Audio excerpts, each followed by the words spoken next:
Hi friends, I am Lalit Papriwal. आज मैं जो टी शर्ट पहना हूँ इस पर लिखा हुआ है that is I am an ocal beespreneur. What is this? इसका मतलब क्या हुआ?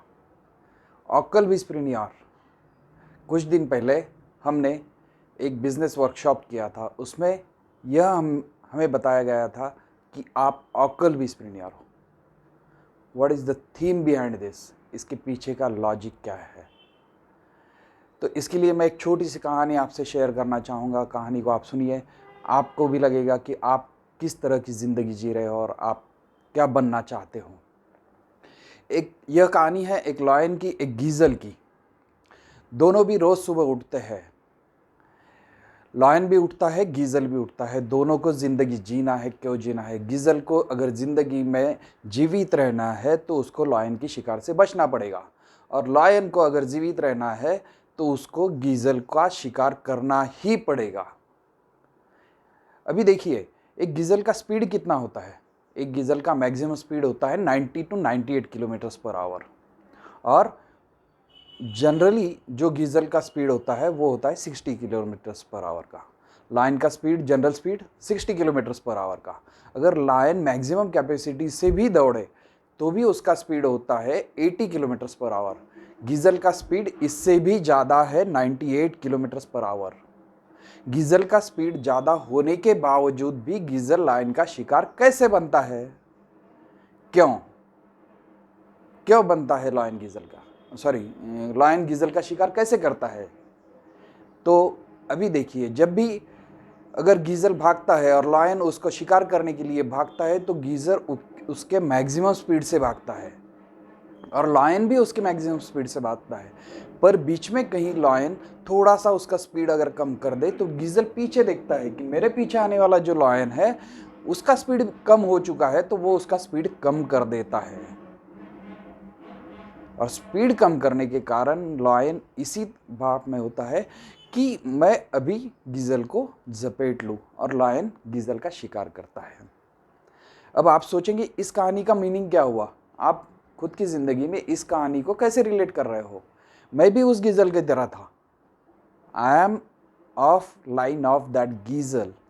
वह जिस तरह से था, मुझे मेरी मैक्सिमम कैपेसिटी पता होने के बावजूद भी हम लोग उस मैक्सिमम कैपेसिटी को यूटिलाइज नहीं कर रहे थे। तो हमें बिजनेस वर्कशॉप में सुधीर कोवे सर ने यही बताया कि आपको आपका मैक्सिमम स्पीड कैसे अचीव करना है, क्या करना चाहिए और क्या होगा। इसके लिए हर बार उन्होंने पुश किया हमें, और हमें बताया कि आपका माइंडसेट क्या है और उस माइंडसेट को चेंज कैसे करना है। इस सब के पीछे का लॉजिक मैं बताता हूँ, यह सब हमारे ज़िंदगी में कैसे हुआ। मैं जिस तरह की ज़िंदगी जी रहा था, रोज़मर्रा की ज़िंदगी जी रहा था, इसमें हमने ग्राफोलॉजी किया, और ग्राफोलॉजी में हमने मेरा खुद का सिग्नेचर सबसे पहले चेंज किया, सीख कर कि सिग्नेचर बदलाव करके क्या हो सकता है। और यह सिग्नेचर बदलाव के कारण आज मैं वह वर्कशॉप कर पाया हूँ। वह वर्कशॉप करने में मुझे 3 दिन लगे, और जो भी उसका अमाउंट था, वह अमाउंट जो पे करना था वो मेरे लिए बहुत ज़्यादा अमाउंट थी। एक बैरियर था कि इतना पैसा मुझे वहाँ पर देना है, ये वर्थ होगा नहीं होगा, तो मैं क्या करूँ? यह मेरे मन में हरदम के लिए विचार आता था कि मैं यह करूँ या ना करूँ।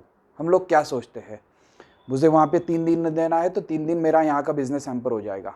मुझे जो भी अमाउंट देना है वो अमाउंट मैं वहाँ पर अगर दे दूंगा तो मेरा इधर पैसा कम हो जाएगा। ऐसे नहीं होता है। यह एक आपके लिए कैटलिस्ट होता है, एक बूस्टर डोज हो जाए। जैसे कि हमने अभी देखा होगा, कोविड में भी बूस्टर डोज आया है। बूस्टर डोज में क्या दे रहे हैं?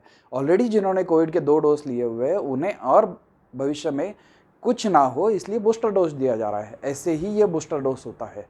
तो हमें यह विजन जो मिला है कि हमारी सिग्नेचर चेंज करने के कारण जो भी क्लैरिटी हुई है, यह मैं मेरे ज़िंदगी में आज फील कर रहा हूँ।